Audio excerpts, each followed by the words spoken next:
Hello everybody, welcome to our channel Our Health and Wellness. So today we are going to discuss about natural resources for class 3 social science. अब natural resources क्या होते हैं? सबसे पहले तो जान लेते हैं कि रिसोर्सेज क्या होते हैं। ऐसी चीज़ें जो हम इस्तेमाल करते हैं उनको हम रिसोर्सेज कहते हैं। अब नेचर ने हमें बहुत सारी चीज़ें दी हैं जिन्हें हम इस्तेमाल करते हैं, उनको हम नेचुरल रिसोर्सेज कहते हैं। For example water, air, plants and animals. अब ये हमारे लिए बहुत ही इम्पॉर्टेंट होते हैं, उनकी हमें अच्छे से देखभाल करनी चाहिए, उन्हें कभी भी वेस्ट नहीं करना चाहिए, उन्हें गंदा नहीं करना चाहिए। अगर हम नेचुरल रिसोर्सेज की केयर करते हैं तो हम एक तरह से अपने नेचर की भी केयर करते हैं। तो इसमें सबसे पहले आ जाता है वाटर। तो सारे ही एनिमल्स और प्लांट्स को पानी की ज़रूरत होती है। हमें पानी चाहिए ड्रिंकिंग के लिए, बाथिंग के लिए, कुकिंग के लिए, क्लीनिंग के लिए और क्रॉप्स को ग्रो करने के लिए। फैक्ट्रीज़ में चीज़ें बनाने के लिए भी पानी की ज़रूरत पड़ती है। हम पानी इस्तेमाल कर सकते हैं नदियों से, लेक से, पॉन्ड से। ग्राउंड वाटर का भी इस्तेमाल करते हैं जो कि ग्राउंड के अंदर मिलता है। तो नेचर ने हमें ये सारे ही सोर्सेज दिए हैं, बट हमें पानी की कमी हो सकती है अगर हम पानी को वेस्ट करेंगे। तो नेक्स्ट आ जाता है केयरिंग फॉर वाटर। तो हम पानी कई तरह से बर्बाद करते हैं। फॉर एग्ज़ाम्पल अगर हम कोई टंकी खुली छोड़ देते हैं, या जैसे हम ब्रश कर रहे हैं तो भी हमारी टैप खुली हुई है, या कुछ धो रहे हैं तब भी खुली हुई है, तो हम एक तरह से पानी को वेस्ट करते हैं। दूसरा आता है अगर हम लीकिंग पाइप या लीकिंग टैप्स भी उनको फिक्स नहीं करते हैं, उनको ठीक नहीं कराते हैं, तो भी हम एक तरह से पानी की वेस्टेज ही करते हैं। तो पानी की केयर करने का मतलब वेस्टिंग ही नहीं होता, उसे वेस्ट होने से बचाना ही नहीं होता, बल्कि उसको क्लीन रखना भी होता है। कई बार क्या होता है, कुछ लोग गार्बेज या डर्टी वाटर रिवर्स, लेक्स और पॉन्ड्स में थ्रो कर देते हैं, जिससे पानी गंदा हो जाता है।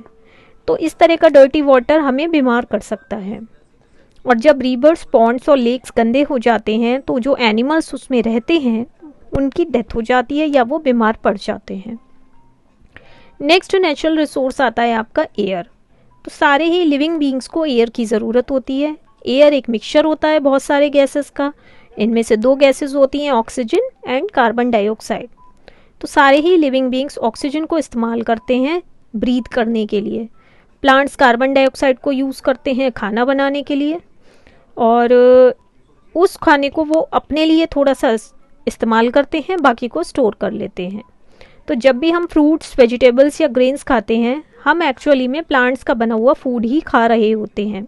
तो एयर ही है जो हमें हमारा खाना देती है। एयर के बाकी इस्तेमाल भी होते हैं, जैसे जो ऑक्सीजन होती है एयर में, वो थिंग्स को बर्न करने में भी हेल्प करती है, जैसे वुड, कोल या फिर गैस। तो एक तरह से एयर एक इम्पॉर्टेंट नेचुरल रिसोर्स होता है। अब एयर गंदी कैसे हो जाती है? जब स्मोक बनती है, जब कोई चीज़ बर्न होती है, उस स्मोक में कार्बन डाइऑक्साइड होता है और कुछ हार्मफुल गैसेस भी होती हैं। उसमें कुछ टाइनी अनबर्न्ड पार्टिकल्स भी होते हैं जिनको हम सूट कहते हैं। सूट ही स्मोक को उसका ग्रे कलर देता है। मोटर व्हीकल्स और फैक्ट्रीज ही स्मोक गिव आउट करते हैं। तो जो सूट और हार्मफुल गैसेस होती हैं स्मोक में, वो एयर को गंदा कर देती हैं, और डर्टी एयर हमारे लिए हार्मफुल होती है। नेक्स्ट आता है एयर को हम क्लीन कैसे रख सकते हैं। कुछ तरीके होते हैं जिससे आप एयर को क्लीन रख सकते हैं। अगर आप गार्बेज को बर्न करते हैं तो उससे स्मोक निकलता है। हमें गार्बेज को बर्न कर दबा देना चाहिए, उसको बर्न कर देना चाहिए, उसको जलाना नहीं चाहिए। अगर कार्बन डाइऑक्साइड बहुत ज़्यादा एयर में हो जाती है तो ये भी ठीक नहीं होता। वो प्लांट्स ही होते हैं जो हमारी एयर को क्लीन रखने में हेल्प करते हैं। कैसे? वो कार्बन डाइऑक्साइड खुद ले लेते हैं और ऑक्सीजन देते हैं। तो हमें कोशिश करनी चाहिए कि ज़्यादा से ज़्यादा पेड़ लगाएं।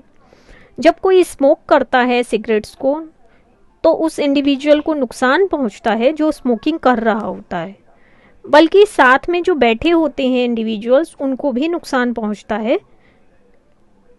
तो हमें कोशिश करनी चाहिए कि कम से कम लोग स्मोक करें, और अच्छा है कि ना ही करें। कुछ व्हीकल्स ऐसे होते हैं जो कम हार्मफुल गैसेस रिलीज़ करते हैं, देते हैं। तो हमें कोशिश करनी चाहिए कि हमें यूज़फुल व्हीकल्स ही यूज़ करने चाहिए।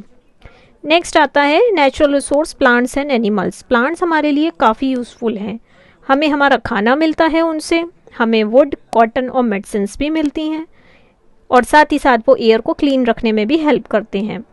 एनिमल्स हमारी हेल्प कई तरीके से करते हैं, हमें दूध मिलता है एनिमल्स से, हनी मिलता है, वुल मिलता है और एग्स भी मिलते हैं। हम एनिमल्स की स्किन से लेदर भी बनाते हैं, कुछ एनिमल्स कार्ट्स भी पुल करते हैं, फार्म्स में भी काम करते हैं। डॉग्स घरों की देखभाल करते हैं, कुछ गाइड डॉग्स होते हैं जो कि ब्लाइंड्स को वॉक करने में हेल्प करते हैं। अब हम प्लांट्स और एनिमल्स की केयर कैसे कर सकते हैं। प्लांट्स और एनिमल्स को भी केयर की ज़रूरत होती है, तो हमें क्या करना चाहिए। एक तो पत्तियों को, फ्लावर्स को बिना वजह नहीं प्लक करना चाहिए। ट्रीज़ को कट डाउन किया जाता है रोज़, ताकि हमें वुड या बाकी की चीज़ें मिल सकें। तो अगर हम ट्रीज़ को कट कर रहे हैं तो साथ ही साथ हमें ट्रीज़ को लगाना भी चाहिए। कोशिश करनी चाहिए जितने पेड़ हम काटते हैं उससे डबल पेड़ हमें लगाने चाहिए। इस तरह से हम अपने नेचर को बचा सकते हैं। हम पेड़ों को बचा सकते हैं, अगर हम कागज़ को बचाते हैं तो भी हम पेड़ों को बचा सकते हैं, जो कि लकड़ी से ही बनता है। कुछ लोग जंगली जानवरों को मार देते हैं, जैसे टाइगर्स हैं, क्रोकोडाइल्स हैं, एलिफेंट्स हैं, उनके फर, टीथ या स्किन के लिए। तो हमें ऐसी चीज़ों को परचेज़ नहीं करना चाहिए। हमें हमेशा एनिमल्स के लिए काइंड रहना चाहिए, उन्हें कभी डिस्टर्ब नहीं करना चाहिए, उन्हें हर्ट नहीं करना चाहिए। अगर हमारा पेट इल हो जाता है, उस बीमार पड़ जाता है, तो वेट के यहाँ ले जाना चाहिए। Vet is a doctor for animals, कहते हैं veterinary doctor. So that's all for the day. Thank you so much.